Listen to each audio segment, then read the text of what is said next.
और मुझे पूरा स्नेह और उत्साह मिल रहा है, मुझे पूरा उत्साह मिल रहा है। कुछ ऐसा काम हो जो राम कुमार झा बबलू अपने जन्मभूमि के लिए किए हुए हैं? जी, मैंने श्रमदान और जन सहयोग से जो पूरे हिंदुस्तान में ये पहला नज़ीर है कि मैंने श्रमदान और जन सहयोग से माँ जगदम्बा हॉल्ट का निर्माण किया है।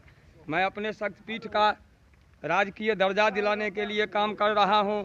मैं अपने गांव के उच्चतर माध्यमिक शिक्षा, प्राथमिक शिक्षा के सुधार के लिए काम कर रहा हूं और गांव के युवाओं को रोजगार दिलाने के लिए मैंने पूरा प्रयास किया है, जिसका परिणाम आप आचार संहिता के बाद स्वतः देखेंगे। देखिए, कहीं न कहीं विधानसभा के कुछ स्थानीय बेटा भी हो चुका है, कई भागों में वोट बढ़ चुका है। क्या लग रहा है कि हिंद जन स्वराज पार्टी इस बार निकल रहा है?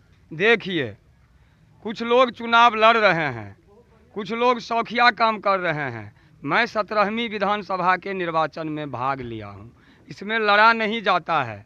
अब बात रहा, न कोई स्थानीय बेटा है न कोई बाहरी बेटा है, सभी भारत माता के बेटा हैं। स्थानीय कार्यकर्ता की बात हो रही है, जो बेनीपुर के लोगों ने मन बना लिया है। स्थानीय कार्यकर्ता किसे कहते हैं ये आप पत्रकार लोग भी जानते हैं, जो अपना पूरा जीवन बेनीपुर के माटी पानी पर रह के बेनीपुर के लोगों के सेवा के लिए रजिस्ट्री कर दिया है।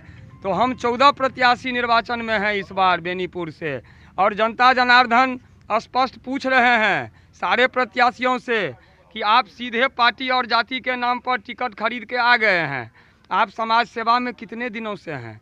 आप पत्रकार जी बताइए, जज बनने के लिए 10 साल का वकालत का प्रैक्टिस अनिवार्य है, तो क्या जनप्रतिनिधि बनने के लिए समाज सेवा में अनुभव की आवश्यकता नहीं है?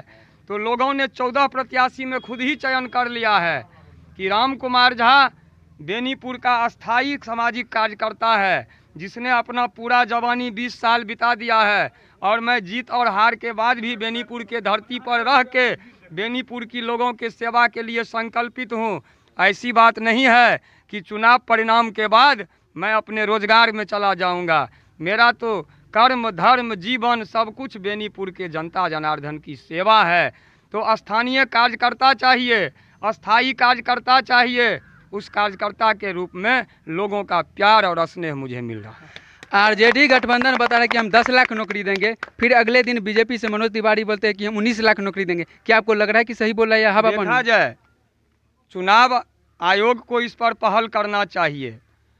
मैं अगर ऐसा झूठा वादा कर दूं जो पूरा होने वाला ही नहीं है, तो ये हुआ वोट ठगना।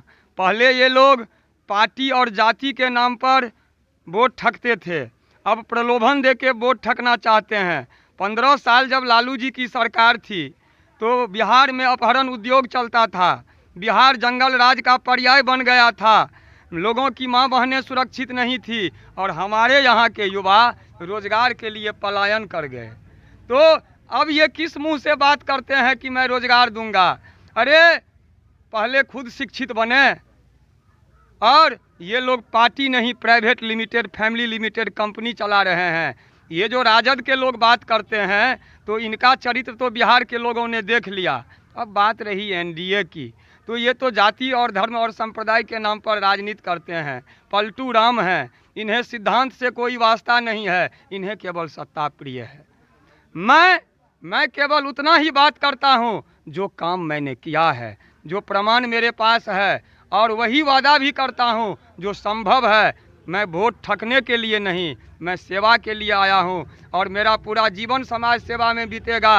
आज मैं चुनाव जीतने के लिए झूठा वादा नहीं करूँगा। अगर झूठा वादा करके मैं जीत जाता हूँ और वो पूरा नहीं होगा तो मैं कल जनता के पास किस मुंह से जाऊँगा?